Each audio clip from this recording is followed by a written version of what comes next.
ഈരാറ്റുപേട്ടയിൽ നിന്ന് തൊടുപുഴ എറണാകുളം റൂട്ടിൽ വരുമ്പോൾ മലങ്കര മക്കാം എന്ന് പറഞ്ഞൊരു പള്ളിയുണ്ട്.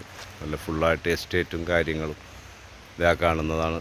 നമ്മുടെ വണ്ടി പാർക്ക് ചെയ്തേക്കണ ആ റോഡും ഹൈവേ ആണ്. ഈരാറ്റുപേട്ട തൊടുപുഴ പോകുന്ന റൂട്ടിൽ മലങ്കര മക്കാം പള്ളി.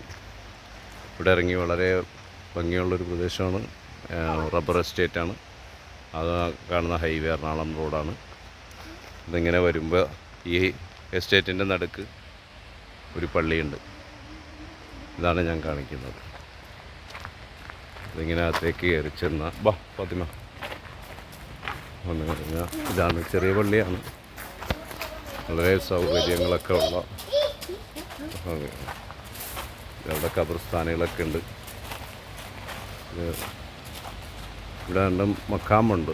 ഈരാറ്റുപേട്ട അല്ല, സയ്യിദ് മുഹമ്മദ് പൂക്കുഞ്ഞി സീതിക്കോയ തങ്ങൾ മക്കാമ്, മലങ്കര. ഇതാണ് നമുക്ക് കാണാൻ പോകുന്ന സ്ഥലം. ഈ എസ്റ്റേറ്റിൻ്റെ ഒത്ത നടുക്കാണ്. തൊട്ടപ്പുറം തന്നെ മലങ്കര ഡാമാണ്. അതിൻ്റെ ഇപ്പുറമുള്ള പ്രദേശമാണ് ഈ കാണുന്നത്.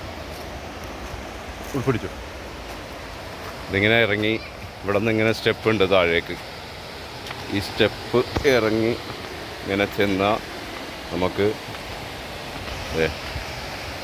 ആറ്റിലേക്ക് ഇറങ്ങിച്ചെല്ലാം.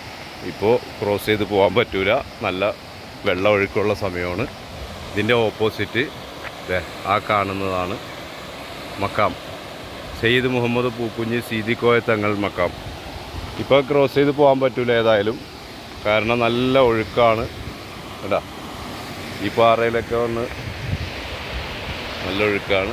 നമ്മൾ പോകുന്ന പള്ളി ഇതാണ്. നല്ല ബ്യൂട്ടിഫുള്ളായിട്ടുള്ള സ്ഥലമാണ്. ഇതിലെ നിങ്ങൾ ഈ വഴി യാത്ര ചെയ്യുമ്പോൾ ഇതിൻ്റെ ഇടയിലൊക്കെ ഖബർസ്ഥാനുകളുണ്ട്.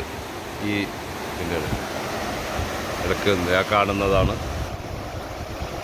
സയ്യിദ് മുഹമ്മദ് പൂക്കുഞ്ഞി സീതിക്കോയ തങ്ങളുടെ മക്കാമ്. അപ്പോൾ ഏതായാലും ക്രോസ് ചെയ്ത് പോകാൻ പറ്റൂല, നല്ല ഒഴുക്കാണ്. ഈ പാറയുടെ മുകളിൽ കൂടെ ഒഴുക്ക് കുറഞ്ഞ സമയത്ത് ഈ പാറയുടെ മുകളിൽ കൂടെ നടന്നിട്ട് വേണം അപ്പുറത്തേക്ക് വല്ല. പിന്നെ ചിലപ്പോൾ അപ്പുറത്തു നിന്നൊക്കെ വഴികളുണ്ടാവും. മലങ്കര ഡാമിൻ്റെ അവിടെ നിന്നൊക്കെ വഴികൾ ഉണ്ടാകാൻ സാധ്യതയുണ്ട്. അപ്പോൾ നമുക്ക് പോകേണ്ട ഹൈവേ ആ സൈഡിൽ കൂടെയാണ്. ആ സൈഡിൽ കൂടെയാണ് എറണാകുളം റോഡ് പോകുന്നത്. അൽഹംദുലില്ലാഹ്.